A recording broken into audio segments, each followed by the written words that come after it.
आपका वापस स्वागत है। मैं विवेक बिंद्रा, मोटिवेशन स्पीकर और बिजनेस कोच। आचार्य चाणक्य पंडित का ये दूसरा वीडियो पार्ट 2 आपकी रिक्वेस्ट पे। पिछले वीडियो के अंदर आपने चाणक्य की एक्विजिशन स्ट्रैटेजीज को समझा, कैसे उन्होंने सिकंदर को अपने देश में, भारत में घुसने नहीं दिया, सिंध नदी पार नहीं करने दिया। जो जीता वही सिकंदर नहीं, जो जीता वही चंद्रगुप्त मौर्य। और आपने एक्विजिशन में देखा 7 स्ट्रैटेजीज इन दोनों ने मिलकर के इंप्लीमेंट करी, जिसके द्वारा उन्होंने मगध को जीत लिया। मगध उस समय सबसे बड़ा साम्राज्य था नंदा डायनेस्टी का। लेकिन अब बात करेंगे रिटेंशन और एक्सपेंशन की। ध्यान दीजिए, पार्ट 1 था एक्विजिशन, पार्ट 2 है रिटेंशन, मतलब अभी जो है उसको संभाला। एक्सपेंशन मतलब बलूचिस्तान, कांधार, गांधार, आप अफगान, और उसके बाद वहां से तुर्कमेनिस्तान तक जाकर के उन्होंने भारत को बढ़ाया। एक छत्र अखंड राज चंद्रगुप्त मौर्य डायनेस्टी का एस्टैब्लिश किया। इसको कैसे एक्सपैंड किया? 20 साल पहले, अब 20 साल बाद की बात करूंगा, 20 साल पहले जब इन्होंने सिकंदर को खदेड़ दिया था। सिकंदर की मृत्यु के बाद सेल्यूकस जो पहले प्रधानमंत्री था वो राजा हो चुका था। उसने ईरान, मिस्र और पूरे अरब जगत को रौंद डाला था। लड़ते हुए, जीतते हुए 20 साल के बाद उसने सोचा अब मैं अफगान आकर के काबुल, कांधार को पूरी तरह कंट्रोल करता हूं, ताकतवर हो चुका हूं। 20 साल पहले हम लोग आए थे यहां पे, वापस लौट गए थे थक के, हार के, लेकिन अब तो भारत को ऐसे लूट लूंगा, खत्म कर दूंगा। धन की कमी थी उसके पास, सोचा क्यों ना भारत पे फिर अटैक किया जाए और भारत को रौंद दे। लेकिन जानता नहीं था अब वो भारत नहीं रहा, ये विभाजित टुकड़ों में, ये विभाजित टुकड़ों में बटा हुआ भारत नहीं था। अब तो चंद्रगुप्त मौर्य नाम का शेर यहां रहता था, जो एक छत्र अखंड भारत को लीड करता था। सेल्यूकस ने 3 लाख की पैदल सेना, हाथी घोड़े लेके भारत पे धावा बोल दिया। लेकिन चंद्रगुप्त के पास चाणक्य थे। चाणक्य की गाइडेंस में युद्ध शास्त्र में एक्सपर्ट हुए लोग, जो इतने अलर्ट और ताकतवर थे, अब शराब के नशे में नहीं थे नंदास की तरह। अब उन्होंने ऐसा खदेड़ा इनको, ऐसा खदेड़ा और इतना हेवी अटैक किया वापस, ये थकी हुई सेना उनके सामने बहुत तेजी से हारने लगी। इतना कत्लेआम हुआ, इन्होंने बर्बाद कर दिया। वहीं सेल्यूकस समझ गया अब सरेंडर करना ठीक है, नहीं तो जिंदा बचना संभव नहीं रहेगा। चाणक्य भी यही चाहते थे कि सेल्यूकस सरेंडर कर दे। सेल्यूकस सरेंडर किया तो चाणक्य ने कहा 2 नियम हैं, 2 शर्तों पे तुम्हें छोड़ा जाएगा। पहला क्या? कांधार, गांधार, बलूचिस्तान, तुर्कमेनिस्तान तक जितना भी अफगान का राज तुमने किया है वो सब अब मौर्य डायनेस्टी में आ जाएगा। वो मान गया। और दूसरा, तुम्हारी पुत्री हेलेन का विवाह चंद्रगुप्त मौर्य के साथ होगा और तुम्हारी पुत्री से उत्पन्न संतान उत्तराधिकारी नहीं बन सकेगी। ध्यान दीजिएगा, इन्होंने क्या बोला? क्योंकि तुम विदेशी मूल के हो और विदेशी नागरिक होने के कारण तुम्हारी भारत के प्रति वो निष्ठा नहीं हो सकती, तो हेलेन का विवाह तो होगा लेकिन पुत्र उत्तराधिकारी नहीं बन सकेगा। और ये 2 शर्तें जब रखी तो चंद्रगुप्त मौर्य वापस आए और आचार्य से पूछे, आचार्य क्या कारण है कि मैं क्यों हेलेन से विवाह करूं? ये हेलेन से विवाह करके हमारा क्या फायदा होने वाला है? तभी चाणक्य पंडित ने कहा, ये लेसन सुनिएगा जरा ध्यान से, कहा कि समस्या को खत्म नहीं करना, जड़ से खत्म करना है। चंद्रगुप्त सोचने लगे जड़ से कैसे खत्म होगी? तो आचार्य चाणक्य चंद्रगुप्त को लेके अपने साथ में बाहर जंगल में चले गए और वहां पे कांटों के पौधे के ऊपर से चलने को बोला। चंद्रगुप्त को और चाणक्य को कांटा चुभा। इन्होंने क्या कहा कि ऐसा क्या करें कि कांटा चुभे नहीं?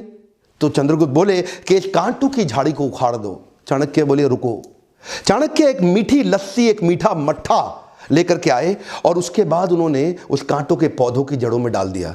चंद्रगुप्त हैरान होकर देखने लगे, गुरुदेव ये क्या कर रहे हैं? ये मीठा मट्ठा डालने से ये जड़ से कैसे खत्म होगा?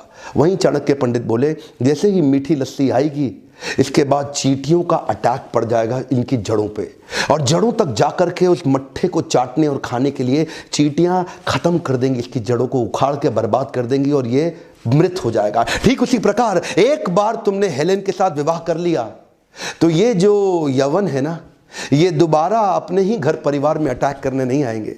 ये जो बार बार 20-20 साल बाद आते हैं सिकंदर की संतानें, ये दोबारा नहीं आएंगी। इसलिए तुम उसकी पुत्री से विवाह कर लो, समस्या जड़ से समाप्त हो जाएगी। चाणक्य पंडित बहुत दूरदृष्टि रखते थे। इसको बोलते हैं एक विजनरी लीडर, जो कि बिहेवियर्स को समझते हैं और उनको प्रेडिक्ट करते हैं। और यही कारण है, अच्छा मेंटर हो आपको दुनिया में कोई हरा नहीं सकता। और इसके बाद मैं आपको 12 विजनरी मैनेजमेंट स्ट्रैटेजीज देता हूं, एक एक करके ध्यान से सुनते जाइए। 12 वो स्ट्रैटेजीज जिनसे चाणक्य ने मेंटेन भी किया उस एक छत्र साम्राज्य को और उसके बाद एक्सपेंड एक्सपेंशन और किया।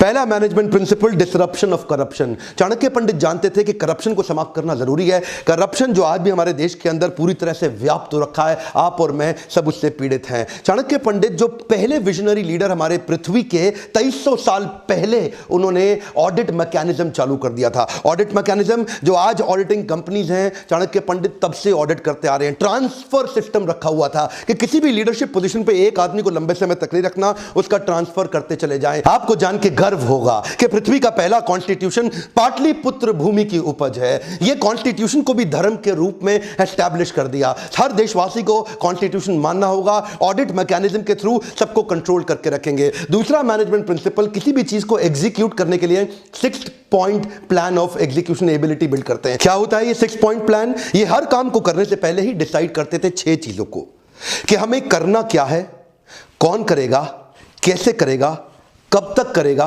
किसकी मदद से करेगा और इस काम को चेक कौन करेगा। ये 6 चीजों को कंट्रोल करते हैं। मेरा पिछला एक वीडियो TRA TRS वो मैंने चाणक्य पंडित से लेके बताया था आपको। TRA TRS का वीडियो अगर आपने नहीं देखा तो देखिएगा, मैं डिस्क्रिप्शन में लिंक भी दे दूंगा। अच्छा, तीसरा पॉइंट, ये कहते हैं कि सांप को दूध पिलाने से विष ही बढ़ता है। अमृत सिंह, एक बात सुनिए ध्यान से, सांप को दूध पिलाओगे ना तो विष और बढ़ जाएगा, सांप और ज्यादा जहरीला हो जाएगा। तो करना क्या है, ये अपने अच्छे लीडर्स को बिल्ड करने पे बड़ा फोकस करते थे। इन्होंने एक श्लोक दिया, यथा चतुर्भी कनकम परीक्षते निघर्षणम छेदन ताप ताडने तथा चतुर्भी पुरुषम परीक्षते त्यागेन शीलेन गुणेन कर्मणा। ये क्या कहते हैं, जिस प्रकार सोने को चेक करने के लिए उसकी क्वालिटी को निघर्षणम, उसको रगड़ के देखा जाता है, छेदन उसमें छेद किया जाता है, तापन उसको आग में ताप कर परखा जाता है, ताड़ने उसको पीट पीट करके चेक किया जाता है। सोने को चेक करने के लिए ये 4 स्टेप्स हैं। उसी प्रकार अपनी टीम के अंदर high performing business leaders, functional head को भी चेक करने के लिए 4 काम करने जरूरी हैं। तथा चतुर्भी पुरुषम परीक्षते, कि एक पुरुष की परीक्षा करने के लिए भी तथा उसी प्रकार, यथा जिस प्रकार, तथा उस प्रकार, एक पुरुष की परीक्षा लेने के लिए भी 4 काम करने हैं। पहला क्या है, त्यागेन शीलेन गुणेन कर्मणा। पहले उसके त्याग को देखो, क्या जो व्यक्ति आपके साथ काम कर रहा है वो पर्सनल पावर के लिए कर रहा है, पोजिशनल पावर के लिए कर रहा है। कई लोग केवल पोजीशन के पीछे भाग रहे हैं, वो सत्ता, कुर्सी, लोभ, लालच इसके पीछे कर रहे हैं। क्या उसमें त्याग की भावना है कि नहीं है? पहला पॉइंट। अगर त्याग की भावना नहीं है, आपके लिए खतरनाक साबित होगा। शीलेन, उसका चरित्र कैसा है, कैरेक्टर कैसा है, कठिन परिस्थिति में उसका चरित्र दिखाई पड़ेगा। गुणेन, उसकी इंट्रिंसिक बाकी क्वालिटी कैसी हैं। कर्मणा, वो काम कैसे करता है, उसके कर्म कैसे हैं। ये 4 चीजें जब आप देखेंगे तो इससे आप अपने हाई परफॉर्मिंग लीडर्स को, आप कैरेक्टर्स को तैयार कर सकते हैं। दूसरी तरफ जैसे सोने में बताया गया गोल्ड को चेक करने के लिए 4 चीजें, इसी तरह हाई परफॉर्मिंग टीम को चेक करने के लिए भी 4 चीजें। चौथा प्रिंसिपल बड़ा कमाल का इन्होंने एस्टैब्लिश किया, देश का स्वार्थ ही मेरा स्वार्थ। क्या मतलब हुआ? नेशन फर्स्ट, नेशन फर्स्ट, देश का स्वार्थ ही मेरा स्वार्थ। यह भावना उन्होंने पूरे देश में फैला दी। ये भावना फैलाने से क्या हुआ, ये हमेशा बोलते थे ना, जय मां भारती, जय मां भारती, भारत को अपनी माता मानते थे। राष्ट्रवाद, राज्यवाद नहीं, ध्यान दीजिएगा, कम ऑन। आजकल के लीडर्स क्या कर rहे हैं? राज्यवाद, जातिवाद, धर्मवाद, लेकिन ये क्या करते थे? राष्ट्रवाद। देश को अगर एक करना है, पूरे देश को एक साथ जोड़ना है, तो वो नेशनलिज्म की फीलिंग इन्होंने एस्टैब्लिश कर दी। एक बार एक कहानी सुनाता हूं बड़े कमाल की आपको। यूनानी राजदूत आचार्य चाणक्य से मिलने आए और जब वो महल पहुंचे, चंद्रगुप्त मौर्य के महल पहुंच के उन्होंने पूछा कि मैं आचार्य चाणक्य से मिलना चाहता हूं, वो कहां रहते हैं, उनका कक्ष कहां है, उनका कमरा कहां है, उनका महल कहां है। तो सबने बताया कि वो तो नगर के बाहर रहते हैं। ये बोले नगर के बाहर? तो एक सैनिक उनको लेके गया, चाणक्य की कुटिया की तरफ लेके गया। नगर के बाहर कहीं कच्चे रास्तों से पगडंडी से होते हुए उनकी झोपड़ी, उनकी कुटिया तक पहुंचे और जाकर के जैसे ही खटखटा के अंदर गए तो उन्होंने पहले चाणक्य के चरण स्पर्श किए।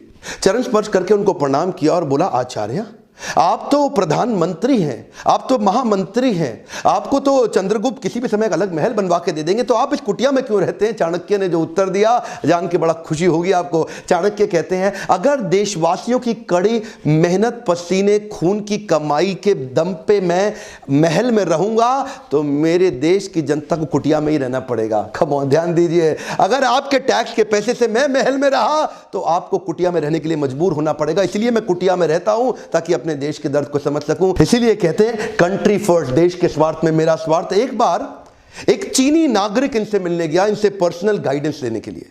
वो चीनी नागरिक एक बड़ा व्यापारी था, इनसे पर्सनल गाइडेंस लेने आया और आकर के उन्होंने आचार्य को प्रणाम किया, उनको नतमस्तक हुआ। तो आचार्य उस समय कुछ लिख रहे थे और उस समय जब लिख रहे थे तो उसको चीनी नागरिक को देख के उन्होंने प्रणाम किया उत्तर में। उसके बाद वहां 2 दिए पड़े थे, तेल के दिए होते थे ना उन दिनों को, बिजली लाइट वगैरह तो होती नहीं थी, शैंडलियर, तेल के दिए में एक दिए को बुझाया और दूसरा दिया जला दिया। तो वो चीनी नागरिक देख के हैरान हो गया, बोला लगता है यहाँ की कोई प्रथा है देश की, भारत की, कि जब कोई गेस्ट आएगा तो एक दिए को बुझाओ दूसरा दिया जला दो। बोला गुरुदेव इस प्रथा के बारे में समझाइए। चाणक्य ने कहा ये कोई प्रथा नहीं है।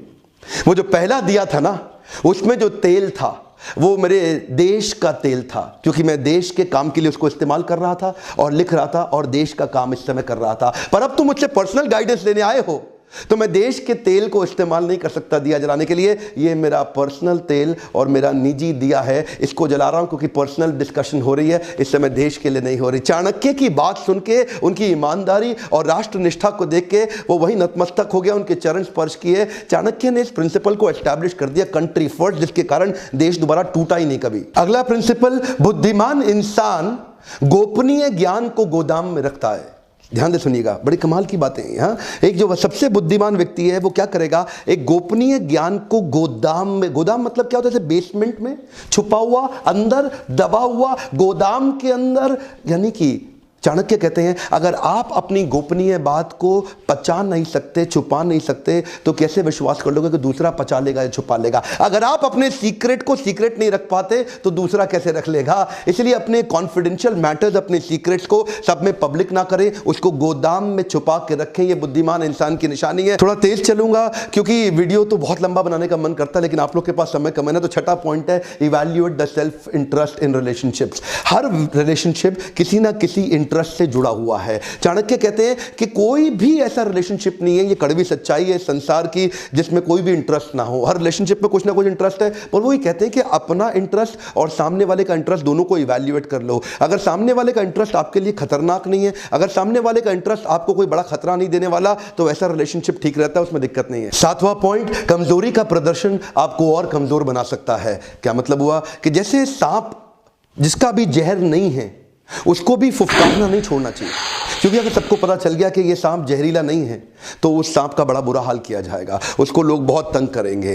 जब कृष्ण भी गीता सुना रहे थे और देखा कि अर्जुन अभी थोड़ा उबासी ले रहा है बीच में, अच्छा चल रहा है गीता, तभी कृष्ण ने विराट रूप दिखाया। जैसे ही कृष्ण ने विराट रूप दिखाया, अर्जुन क्या बोला, ओह सॉरी सॉरी भगवान, सब समझ आ गया, सॉरी सॉरी, वापस आ जाओ। तो कभी ज़्यादा अपनी कमजोरी के बारे में पता ना लगने दो, नहीं तो लोग आपकी कमजोरी का फायदा उठाएंगे, आपको कंट्रोल कर लेंगे। आपको डसने का जरूरत नहीं है, लेकिन फन दिखा सकते हैं। अगला पॉइंट है कि मछुआरा भी कुछ पाने के लिए पहले जल में उतरता है। इसका मतलब क्या है, रिस्क लेना जरूरी है। The biggest risk that you can take in your life is by not taking any risk at all। 9th point है, मूर्ख लोगों से विवाद ना करें। मूर्ख व्यक्ति से हमेशा दूर रहना ठीक है, क्योंकि जो मूर्ख लोग होते हैं ना, वो पहला आपका समय बर्बाद करेंगे, दूसरा अपने बुद्धि के स्तर के नीचे आपको बराबर लाएंगे, और उसके बाद तीसरा आपको पीट पीट के आपको तंग करेंगे। और इसलिए अच्छा क्या है, उनसे दूर ही रहो। अगला पॉइंट है, दूध की आवश्यकता पूरी करने के लिए हथनी पालने की जरूरत नहीं है। अगर आपको दूध चाहिए तो हथनी ना पालें। हाथी जो है ना, एक एक्सपेंडिचर का सूचक है,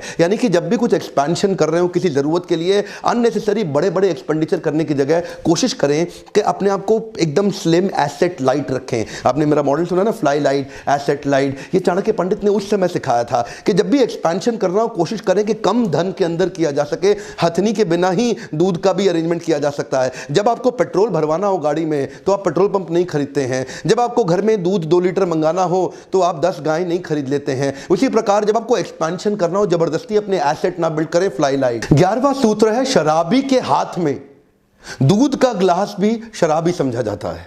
क्या मतलब हुआ, जो बुरे लोग हैं ना, देखिए आप जहां काम करते हैं, अपने ऑफिस में अगर आप नौकरी करते हैं तो कभी भी कामचोर आलसी लोगों के साथ दोस्ती ना रखें, नहीं तो आपका बॉस आपको कभी पसंद नहीं करेगा। ऐसे लोग जो नॉन प्रोडक्टिव हैं, ऐसे लोग जो कंपनी में पैरासाइट हैं, उनसे अपने आप को थोड़ा डिस्टेंस कर लें, क्योंकि जब भी बॉस आपको उनके साथ देखेगा तो आपको उनके जैसा ही समझेगा, भले ही आप कितने अच्छे, कितने इंटेलिजेंट क्यों ना हो। अपने इंप्रेशन को बनाए रखने के लिए ईमानदार लोगों से दोस्ती करें, क्योंकि बॉस को हमेशा अलर्ट और कमिटेड लोग ही पसंद आते हैं। और 12वां पॉइंट है, quality enhancement. Chanakya quality enhancement पे बहुत जोर देते थे।